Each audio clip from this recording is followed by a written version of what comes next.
কি গো দিদি, কি করছো? কাজ করছো? এই খবর শুনেছো কি হয়েছে? কই না তো, কিছু শুনিনি তো। কি শুনোইনি? কি মা, শুনো শুনো, দাঁড়াও দাঁড়াও। আরে দিদি আর বলো না, সকালবেলা ঘুম থেকে উঠছি যখন, তখন দাঁত ব্রাশ করতে নিয়েছিলাম, আর তখনই শুনি সেনবাড়ি আর পালবাড়ি থেকে কি আওয়াজ, কি আওয়াজ, আর কি বলবো তোমাকে। আর বলো না গো দিদি, কি ঝগড়া, কি ঝগড়া, ওরে বাবা রে বাবা। কি নিয়ে? উমা, কি বলবো তোমাকে।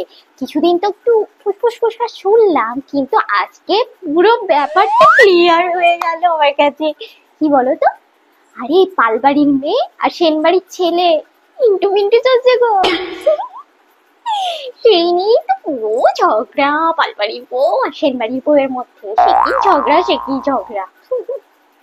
আজকালকার মেয়েদের আর কি বলবো বলো দেখি, এইসবই তো চলছে।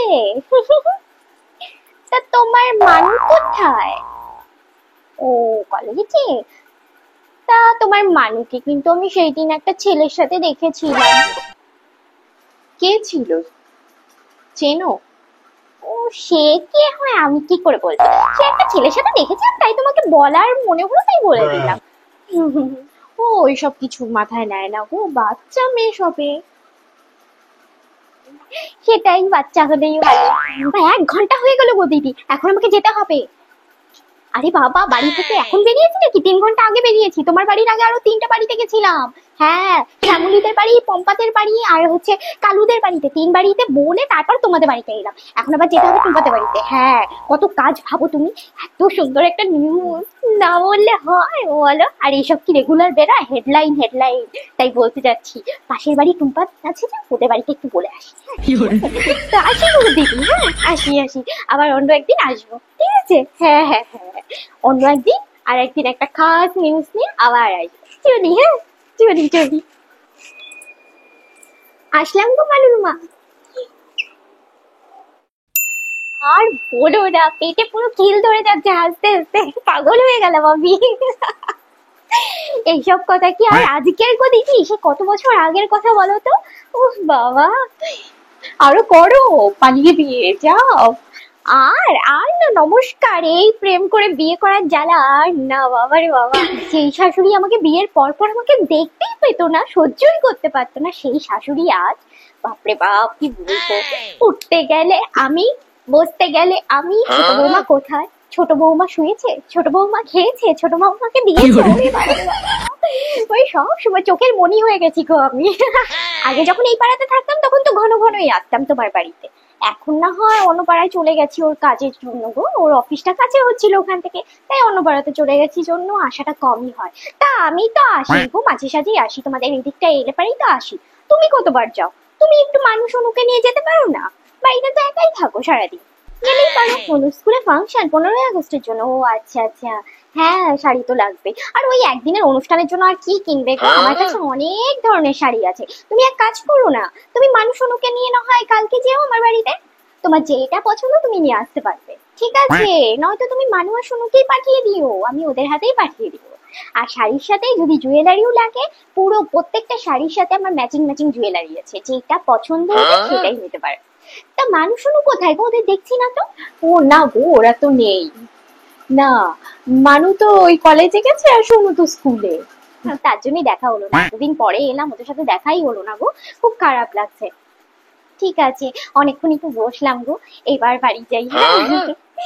নয়তো আবার ও চিন্তা করবে, আর আমার শাশুড়ি তো বাবা আমাকে না দেখলে পাগল হয়ে যাবে, খাবেও না বেচারি। হ্যাঁ, আমি মানে যতক্ষণ না আমি থাকবো চোখের সামনে ততক্ষণ উনি খাবেইনি না, আমার সাথেই বসে বসে খাবে। তা আসি গো দিদি, হ্যাঁ। ও হ্যাঁ, ভালো কথা।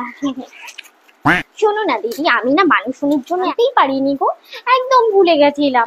তুমি এক কাজ করো না দিদি, এই যে এই টাকাটা রাখো, আর মানুষ শুনে এলে ওদের হাতে দিয়ে দিও, বলবে রুম্পা কাকিমা এসছে আর তোদেরকে এই টাকাটা দিয়ে গেছে, ঠিক আছে? এই না না না না, টাকা পয়সা একদমই না। না রাখো তো। না না, নাও না, আমি তো তোমাকে দিচ্ছি না, আমি তো মানুষ শুনুকে দিচ্ছি গো। নাও ধরো, ওরা এলে দিয়ে দিও। তবে আসি গো দিদি আজকে, হ্যাঁ তোমরা যেও কিন্তু।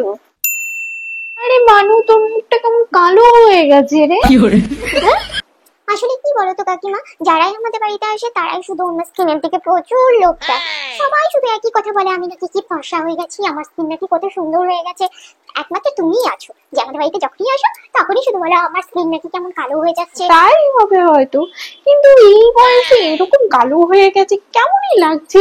এই বয়সে তোদের মুখ হবে একদম চকচকা, পুরো হীরের মতো ঝকঝক ঝকঝক করবে।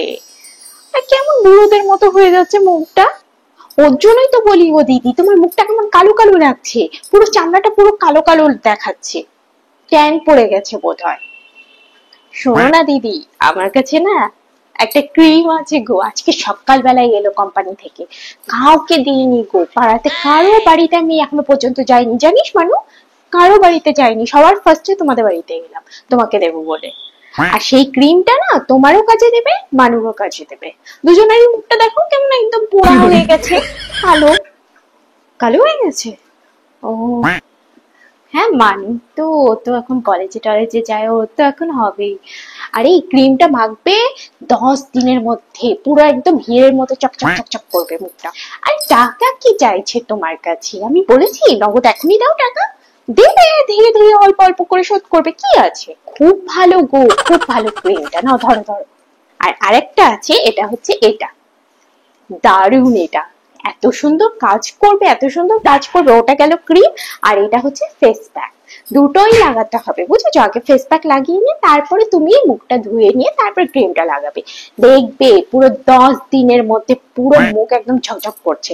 তোমরা মামি লাগাও না, তারপরে দেখো রেজাল্টটা, শুধু দেখো 10 দিনের মাথায়। দুটোই আমি তোমাকে দিয়ে যাচ্ছি, হ্যাঁ।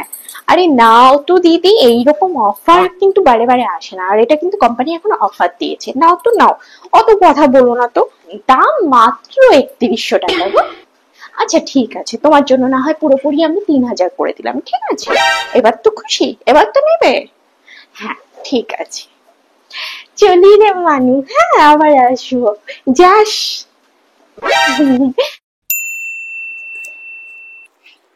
তো কেমন আছিস বল?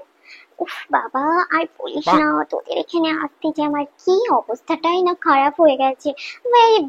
Very bad Riya. আমার গাড়িটা তো তোদের রাস্তাতে ঢুকলোই না, এত সরু রাস্তা, এত সরু রাস্তা, আর কি বলবো, এত সরু রাস্তাতে তোরা কি করে চলাফেরা করিস বলতো? তোদের গাড়ি ঢোকে এত সরু রাস্তাতে? ও ও মাই গড, তোদের তো গাড়ি নেই, আমি তো ভুলেই গিয়েছিলাম। জানিস তো, সেই মোড়ের মাথাতে আমার গাড়িটা রেখে আমার পায়ে হেঁটে তারপরে আসতে হলো তোদের বাড়িতে। আর তোদের এখানকার লোকজন এত ব্যাড কি বলবো। আমি ওখান থেকে হেঁটে হেঁটে আসছি, সবাই এমন ভাবে তাকিয়ে আছে আমার দিকে, বাপরে, যেন কোনোদিনও সুন্দরী মহিলা দেখেনি। আসলে আমাদের পাড়াতে তো এখন কোনো বিয়ে টিয়ে নেই, তুমি বিয়ের সাজ সেজে এসছো, তাই তাকিয়েছিল সবাই। না, আমি তেমন সাজিনি, কি এমন সেজেছি গো? এটা তো আমার সাধারণ সাজ। আরে 16 আগস্ট আমার বেবি বার্থডে, তো তোরা কিন্তু অবশ্যই সকলে যাস, ঠিক আছে? ও এনে দিয়েছে সুইজারল্যান্ড থেকে 5 lakhs only।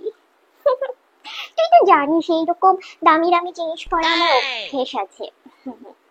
আর আমার এটা দেখিস নি, এটা পুরো হিরে দিয়ে তৈরি।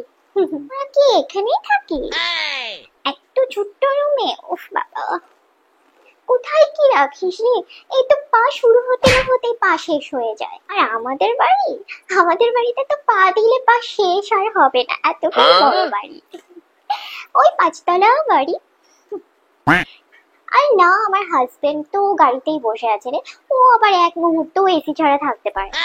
আর তাছাড়া আমিও থাকতে পারি না রে, একদমই এসি ছাড়া থাকতেই পারি না, কিন্তু কি করব বল, তুই হচ্ছিস আমার ছোটবেলার বান্ধবী, তোর এখানে তো আসতেই হবে যতই হোক, আমার বেবি বার্থডে বলে কথা, তুই না গেলে হবে বল? আমি আবার বেশিক্ষণ এসি ছাড়া থাকতে পারি না রে। হ্যাঁ আমি আসছি, ঠিক আছে? আর তোদের আশেপাশেটাও তো প্রচুর নোংরা পরিবেশ, আমার ভালোই লাগছে না একদম, কোন সময় আবার কি হয়ে যায় না হয়ে যায়, ঠিক আছে? আসছি, হ্যাঁ। আমার গাড়িতে এসি আছে, একটু এসিতে গিয়ে বসে, প্রচন্ড গরম লাগছে তোদের এখানে। না না, কিছু খাবো না, মাথা খারাপ নাকি? কিচ্ছু খাবো না, আমি আবার যেখানে সেখানে তেমন কিছু খাই না।